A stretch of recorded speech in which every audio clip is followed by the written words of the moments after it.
All right. So, um, I think we've all, at some point daydreamed about what it would be like to be a millionaire, especially like, I don't know, before we hit 30, like how cool would that be, right? Right. So we've got this awesome list of young millionaires, and we're going to do a deep dive Good. into their stories. And it's not just like, oh, look how successful they are, but actually, like, Oh, what can we take away from their journeys? I think what's so cool about this list is that it's like a snapshot of, it's not just individual success stories, it's a snapshot of like the forces that are shaping wealth creation today. Hmm. And I think one of the things that really jumps out is just the dominance of tech. Okay, so it's not just me, like, tech is like taking over everything. But why is that? Like, why are so many of these young millionaires coming from like the world of Silicon Valley and all that? Well, I think part of it's just like the barrier to entry. In the past, if you wanted to build a business, you often needed significant capital, Mm. resources, Mhm. But with tech, you can launch a global company Yeah. from your dorm room with just a laptop and an internet connection. So it's kind of like tech is leveling the playing field. Absolutely. And, Yeah. and then when you add to that the speed at which tech companies can grow. Right. I mean, look at someone like Mark Zuckerberg. Facebook went from like a college project to a global phenomenon in just a few short years. That's wild. That kind of rapid growth is basically unheard of in traditional industries. Yeah, and it's not just like social media stuff either, right? Like we've got Austin Russell on this list, and he founded Luminar Technologies, which is all about like self-driving cars. Right. So we're talking like seriously futuristic stuff. And he Exactly. did all that before he even turned 30. Yeah, I think Austin Russell's a really great example of how these tech entrepreneurs, they're not just building businesses, they're shaping the future. Mm-hmm. They're tackling these huge problems that could impact like billions of people. And because technology is constantly evolving, there's always a new problem to solve. There's always a new opportunity. It's almost like this like ripple effect, with so many of these like tech-focused businesses. Like I'm thinking about someone like Daniel Ek, who co-founded Spotify. And like he completely revolutionized how we listen to music. Right. So it impacts not just consumers, but the entire music industry. Absolutely. I mean, that's kind of the power of tech, right? It can disrupt entire industries Mhm. and even create new ones. It's like this constant wave of creative destruction. And these young entrepreneurs are riding that wave. Yeah. So, okay, we've talked about like tech is huge, obviously. But another thing that really jumped out to me from this list is just the influence of social media. So many of these individuals, they either like built social media platforms or they used social media to build their businesses. Oh, yeah, it's impossible to ignore. The role of social media now, Yeah. it's become like the ultimate megaphone for entrepreneurs. Like take someone like Ben Francis. He founded Gymshark and basically built a fitness apparel empire Yeah. just by connecting directly with his audience through social media. Okay, tell me more about that. Like, what did he do that was so different? Because, I mean, a lot of companies are on social media, right? But not every company is Gymshark. Well, I think Gymshark really understood the power of community building from the very beginning. Okay. They didn't just use social media to like sell products. They used it to create a movement. They partnered with fitness influencers. They ran these like online challenges and stuff. They really fostered like a sense of belonging among their customers. So it's like they created this whole tribe of like loyal followers who are not only buying the product, but like they're advocating for the brand. It's almost like having a built-in marketing team. Exactly. Mhm. And we see a similar approach with like Rihanna, whose Fenty Beauty and Savage X Fenty brands Hmm. have just like exploded in popularity. Oh, for sure. And it's largely because of how she uses social media. Yeah, she's like a social media queen. But what I think is so brilliant is that she's not just using social media to sell makeup and lingerie.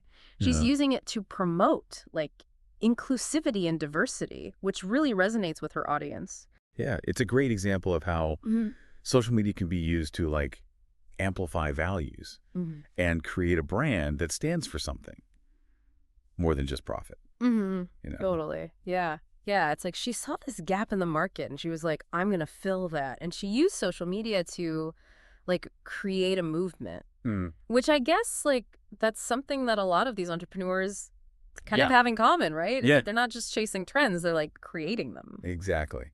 And I think that like entrepreneurial spirit, that willingness to like take risks and kind of challenge the status quo. That seems to be a common thread running through pretty much all of these stories. Yeah. They're not sitting around waiting for opportunities to come to them. They're going out and creating their own. That makes me think about like this whole idea of being self-made, right? It's like a term that we hear all the time when we're talking about entrepreneurs. Right. Like, what does it actually mean? Because, yeah, a lot of these individuals, they didn't like inherit a bunch of money, but I'm sure they had like some advantages along the way. It's definitely a complicated issue. I don't think being self-made necessarily means starting with absolutely nothing. Yeah. It's more about having that drive and the determination to like build something from scratch, Right. to take an idea and turn it into a reality, regardless of like what resources you're starting with. So it's about like that internal drive, that hustle. And speaking of hustle, I'm also curious about like the global impact of a lot of these businesses. Oh, yeah. It feels like, the world is getting smaller and smaller. And these entrepreneurs, they're building companies that are reaching customers literally all over the planet. Absolutely. I mean, globalization has definitely played a role. Oh. Technology has made it so much easier Yeah. to connect with people across borders. Yeah. And these entrepreneurs, they're really good at taking advantage of that. They're building these brands and products that have like global appeal. And it's not just like selling stuff overseas, right? I feel like some of these individuals, they're really using their platforms Yeah.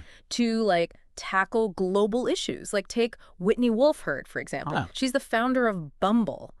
And she saw like a problem in the online dating world, this like lack of female empowerment. And so she built a platform to address that. And it's like, it's really resonating with people all over the world. Yeah, I think that's a perfect example of how entrepreneurship can be a force for positive change. Right. These individuals, they're not just building businesses, they're building like legacies. They're leaving their mark on the world in a way that goes way beyond just like financial success. And that makes me think of something that I've kind of been wondering about. We've been, focusing a lot on like the financial side of things, the millions, the billions. Right. But you mentioned earlier that like money isn't the whole story. So like, what's the bigger picture here?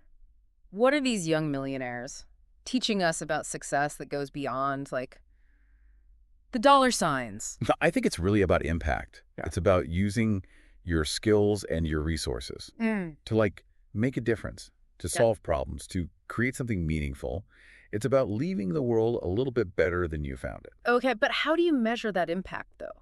Because like it's a lot harder to quantify than net worth. Yeah, you're right. It's not as simple as just looking at a number. Right. But I think you can see it in like how these entrepreneurs approach their work, the passion that they bring, the way they inspire others. It's about the ripple effect that their actions create. I like that, the ripple effect. So maybe it's not just about like how much money you make, but about like what kind of waves you create. And speaking of waves, something else we haven't really touched on is the fact that like net worth is constantly fluctuating. Oh, totally. It's not like a fixed number, Yeah, right? yeah. It's like Yeah. trying to measure the height of a wave in the middle of a storm. Yeah. It's constantly changing. Right. The stock market goes up, it goes down.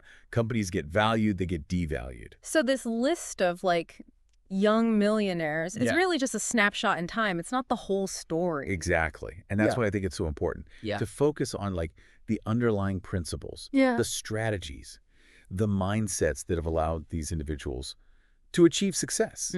Because those are the things that are like transferable, the things that we can learn from and apply to our own lives.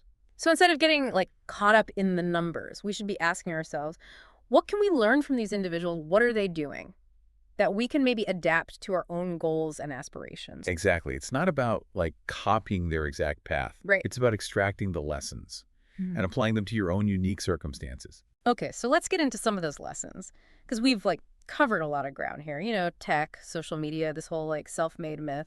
But what are some of the key takeaways, like the things that we can actually learn from and apply to our own lives, whether we're, aspiring entrepreneurs or just like trying to figure things out? One of the things that really stands out to me is like the importance of thinking big and being bold. These young millionaires, they didn't settle for like small incremental improvements. They swung for the fences. They took risks. Yeah. And they weren't afraid to fail. Yeah, that makes sense. But I feel like for a lot of people, that idea of taking big risks can be so paralyzing. It's easy to get stuck in like analysis paralysis, overthinking everything and never actually taking action. So like, how do these individuals overcome that fear and just like go for it? I think it's about having like Yeah.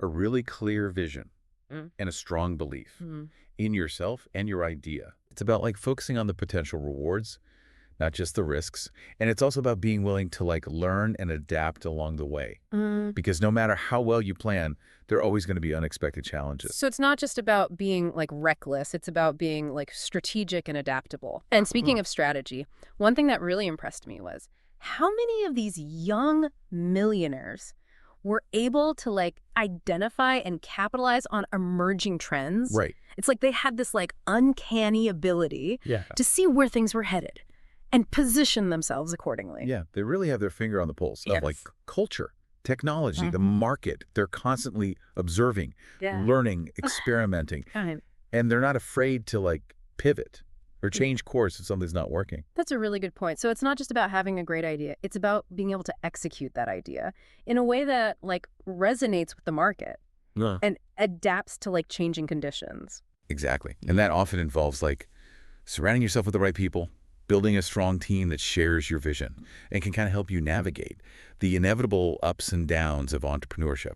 That reminds me of something else we talked about earlier, the like global nature Yeah. of a lot of these businesses. It seems like a lot of these entrepreneurs are like thinking globally from day one, Yeah. not just focused on like their local market. It's a mindset shift. Mhm. You know, the internet has made it possible to reach a global audience from anywhere. Right. And these young millionaires, they get that.